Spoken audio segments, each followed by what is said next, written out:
Hi hello నమస్తే welcome to social post TV. నేను మీ యాంకర్ పప్పు. ఈరోజు నేను ఒక స్పెషల్ గెస్ట్ ఉన్నారు. ఆ గెస్ట్ ఎవరు కాదు, హైకోర్టు అడ్వకేట్ సాయి కృష్ణ ఆజాద్ గారితో ఉన్నాను. కొంచెం న్యాయపరమైన చట్టపరమైన సందేహాలను సార్ని అడిగి తెలుసుకోవడానికి ప్రయత్నిస్తాం. నమస్తే సార్. నమస్తే అండి. ఈ ప్రామిసరీ నోట్ రాసేటప్పుడు ఎన్ని లక్షల వరకు అంటే ఎంత అమౌంట్ వరకు రాయొచ్చు, దాని మీద ఎంత వరకు వ్యాలిడిటీ? అదే లిమిటేషన్ అంటే ఏం లేదు. మనం రకరకాల జడ్జిమెంట్లు చూసుకుంటే ఏంటంటే 1 CR దాకా రాసుకోవచ్చు ప్రామిసరీ నోట్ మీద. కానీ ₹1 స్టాంప్కి మినిమం ఉండాలి. మినిమం ఉండాలి.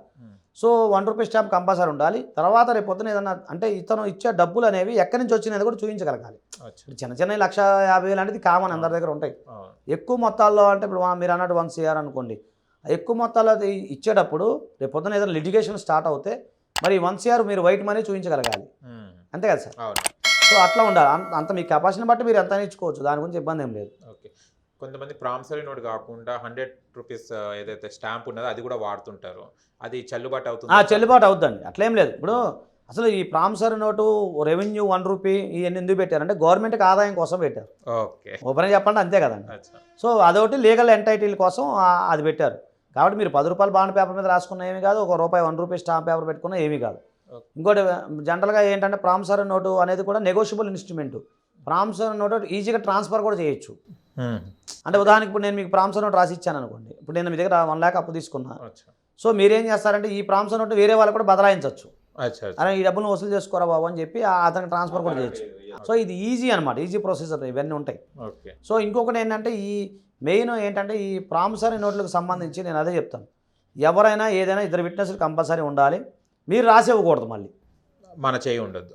ఇప్పుడు చాలామంది నా దగ్గర ఒక అతను వచ్చాడండి, పాపం చెప్పుకూడదు, అది చాలా బాధ అనిపించింది అతను చూస్తే. అతను చాలా డ్రైవరు, చాలా పేద వ్యక్తి, ఏదో ₹1 దాచుకొని వాళ్ళ ఫ్రెండ్కి రాసి ఇచ్చాడు. మామూలు ₹3 లక్షలు ఇచ్చాడు. ఇచ్చిన తర్వాత అతనికి తెలియదు, 3 years గురించి కూడా తెలియదు. ఓకే. పాపం తెలియదు కదా, నమ్మకాలు మీరు అన్న నమ్మకాల మీద నడిచినాయి. తర్వాత ప్లస్ ఇంకోటి ఇతనే రాసి ఇచ్చాడు, ఈయన హ్యాండ్ రైటింగ్ ఉంది. సో అతన్ని మేము మాట్లాడితే నాకు సంబంధం లేదు సార్, ఆయన రాసుకున్నాను, ఏదో పెట్టమంట పెట్టినా అని అనేసాడు. విట్నెస్లు లేరు. చాలా అలా ఎగిరిపోతుంటాయి సార్. కొన్ని లక్షల కోట్ల రూపాయలు తెలియక నాలెడ్జ్ లేకుండా పోయినవి చాలామందిని చూశాను నేను. నిజంగా మొత్తం మన జాతీయ ఆదాయంలో చూసుకుంటే ఎట్లానే బోల్డ్ 10,000, 20,000, 30,000 ఇచ్చి అట్లా లాస్ అయిన వాళ్ళు లక్షల కోట్ల రూపాయలే ఉంటాయి లెక్క చూసుకుంటే. చెప్పుకోలేము ఎవరికి.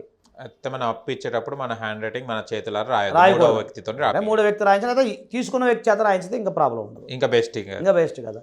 2 విట్నెస్లు కంపల్సరీ ఉండాలి. ఇప్పుడు ఆధార్ కార్డు తీసుకోండి, ఎందుకన్నా మంచిది, వాళ్ళ ఆధార్ కార్డు తీసుకోండి. తర్వాత వాళ్ళ ఇంకోటి ఏంటంటే మీరు ఏ ఆస్తిపాస్తులు లేనివాడికి ఇచ్చారనుకోండి, వసూలు చేసుకున్న కష్టం. అంతే. అతని పేరు మీద ఆస్తి ఉంటే ఇంకా బెటరు. ఏదైనా ఆస్తి ఉందనుకోండి, ఇప్పుడు ఏదో పొలం స్థలం ఉందనుకోండి, మనం అటాచ్మెంట్ పెట్టుకోవచ్చు, కోర్టులో వసూలు చేసుకోవచ్చు. అలా కాకుండా ఏమి లేని బడ్డు బైరాకి మీరు ఇచ్చారనుకోండి, ఇక మనం ఏం చేయలేం. కంప మీద గుడ్డేసినా కూడా ఉపయోగం లేదు, లాక్కోవడానికి కూడా వేస్ట్, దానివల్ల ఉపయోగం ఉంటుంది. అందుకని మనం ఏమంటామంటే ఇది అవేర్నెస్ ప్రోగ్రామేనండి. లీగల్ కంటే చాలా పెద్ద డిస్కషన్ జరుగుతుంది దాని గురించి. అది మీకు అక్కర్లేదు, కామన్ మ్యాన్కి అంత డీప్గా వెళ్ళాల్సిన అవసరం సబ్జెక్టు. కాకపోతే ఒకటే చెప్తున్నాం, మీరు ఏదైనా ప్రామిసరీ నోటు అనే విషయంలో కానీ డబ్బులు ఇచ్చే విషయంలో కానీ కొద్దిగా జాగ్రత్తగా మెలకువలు తెలుసుకోండి అంతే. మనం అవేర్నెస్ చేయడమే మన duty. Thank you so much sir. Thank you అండి, నమస్కారం.